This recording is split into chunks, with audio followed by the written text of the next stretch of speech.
এত টাকা সম্ভব না। ওকে, আপনি কি মনে করেন যে আপনি যদি বাংলাদেশে মানে থাকলেন হিনি বা বাংলাদেশে লেখাপড়া করে বড় কিছু করেন, তা এরকম টাকা বেতনের স্যালারি আপনি বাংলাদেশে তুলতে পারলেন কোনো সময়? এটা আপনার মনে কি এটা বলে?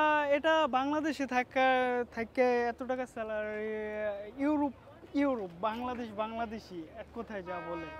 আচ্ছা, আচ্ছা, আচ্ছা। তা সব মিলে এখন আপনার ফ্যামিলি যখন আপনার বাবা-মা জানে যে আমার ছেলে ওখানে এত টাকা স্যালারি পাইতেছে এই কম বয়সে, তখন আপনার মনে কেমন লাগে? তখন আমার মনে অনেক খুশি হয়, আমার বাপ মা আমার দিয়ে গর্ববোধ করতেছে। আপনার হোম এটাই। ডিস্ট্রিক্ট কোথায় বাংলাদেশে? আমার শরীয়তপুর। শরীয়তপুর। হ্যাঁ। তা সব মিলে আলহামদুলিল্লাহ, দর্শক আপনারা দেখতেছেন, দেখেন ইতালির মতন দেশে এই ভাইয়ার এখনো মানে দাড়ি মুছে ওঠে নাই। উনি মানে সফলভাবে জীবনের রিস্ক নিয়ে উনি সফল হয়েছে। এখানে শেফের চাকরি করতেছে। আপনি কি শেফ? সত্যিকারের শেফ? হ্যাঁ, আমি শেফ। এই ইতালিয়ান খাবার সবকিছু আপনি রেস্টুরেন্টে বানাতে পারেন? তো এত আপাতত শেফ বলতে ইটালি তো অনেক ধরনের শেফ আছে, তো আচ্ছা, আচ্ছা, আচ্ছা। আমি আপনি কোন ধরনের শেফ? আমি যেটা সকালবেলা নাস্তা বানাই আচ্ছা, ইটালিয়ান। মানে শেফের নিচে হেল্পার আর কি হ্যাঁ, যেটা। শেফের মানে আপনি নিচে। সহকারী শেফ, তাই না? সহকারী শেফ। সহকারী শেফ হিসেবে আপনার রেস্টুরেন্ট কোথায় এখানে? আমার রেস্টুরেন্ট এখানে না, আমার রেস্টুরেন্ট এখান থেকে অনেক দূর। অনেক দূরে? হ্যাঁ। তা আপনি আমাকে এখানে, আমি তো ঘুরতে এসেছি, আপনি আমাকে কিভাবে খুঁজে বের করলেন এখানে?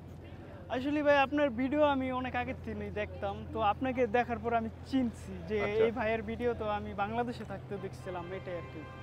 আচ্ছা, তার মানে আপনার এখানে দেখার পর চিনতে পারছেন। হ্যাঁ। আমি যে ভিডিওগুলো বানাই কেমন লাগে আপনার সব মিলে? আপনার ভিডিওগুলো ভাই আমার থেকে ভালোই লাগে। ভালো লাগে, তাই না? হ্যাঁ। আর একসময় তো বাংলাদেশে আমার ভিডিও বসে বসে দেখতেন, আজকে তো আপনাকে বাস্তব দেখতেছেন আমাকে। হ্যাঁ, একসময় আপনার ভিডিও আমি বাংলাদেশে বসে বসে দেখতাম, এখন আপনাকে বাস্তবে দেখছি, বাস্তবে দেখে নিজের থেকে একটু ভালো লাগতেছে, অনেক খুবই ভালো লাগতেছে, তাই না? খুবই ভালো লাগতেছে। আজকে কি আপনাদের হলিডে, মানে ছুটির দিন আপনার? হ্যাঁ, আজ আমাদের ছুটির দিন, তো একটু ঘোরাঘুরি করতে পারলাম। আচ্ছা, আপনাকে অসংখ্য ধন্যবাদ। তা আপনি আজকে ঘুরতেছেন, ছুটি পাইতেছেন মাসে। আপনি কি ক্যাম্প থেকে চাকরি করেন না ক্যাম্পের বাইরে থেকে? না, আমি এখন ক্যাম্পেই আসছি, ক্যাম্পের থেকেই চাকরি করতেছি। তো ওখান থেকে আমার সুযোগ দেওয়া হয়েছে চাকরি করার বা নিজের ক্যারিয়ার গোছায় দেওয়ার, ওরা একটা সুযোগ দিয়েছে, তো ওটা আমি কাজে লাগাইতেছি। ওটা আপনি কাজে লাগিয়েছেন। হুম। তা সব মিলে আপনি এখানে এই এলাকাটা আপনার কাছে কেমন লাগে? এই এই বর্ডার এলাকাটা এলাকা। আমার থেকে অনেক ভাল লাগে, অনেক ভাল লাগে, অনেক টুরিস্ট পয়েন্ট।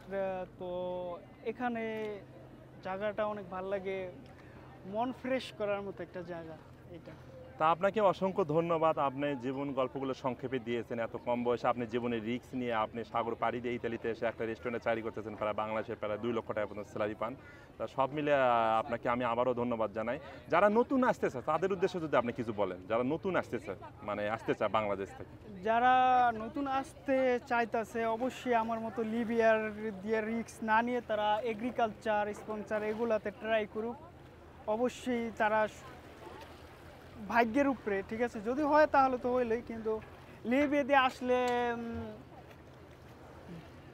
আচ্ছা, একটু সবচাইতে মনে হয় ভালো হয়, তাই না? আপনি যেটা বলছেন যে মানে বৈধভাবে আসলে সবচেয়ে ভালো হয়, তাই না? হ্যাঁ। তা আপনাকে অসংখ্য ধন্যবাদ।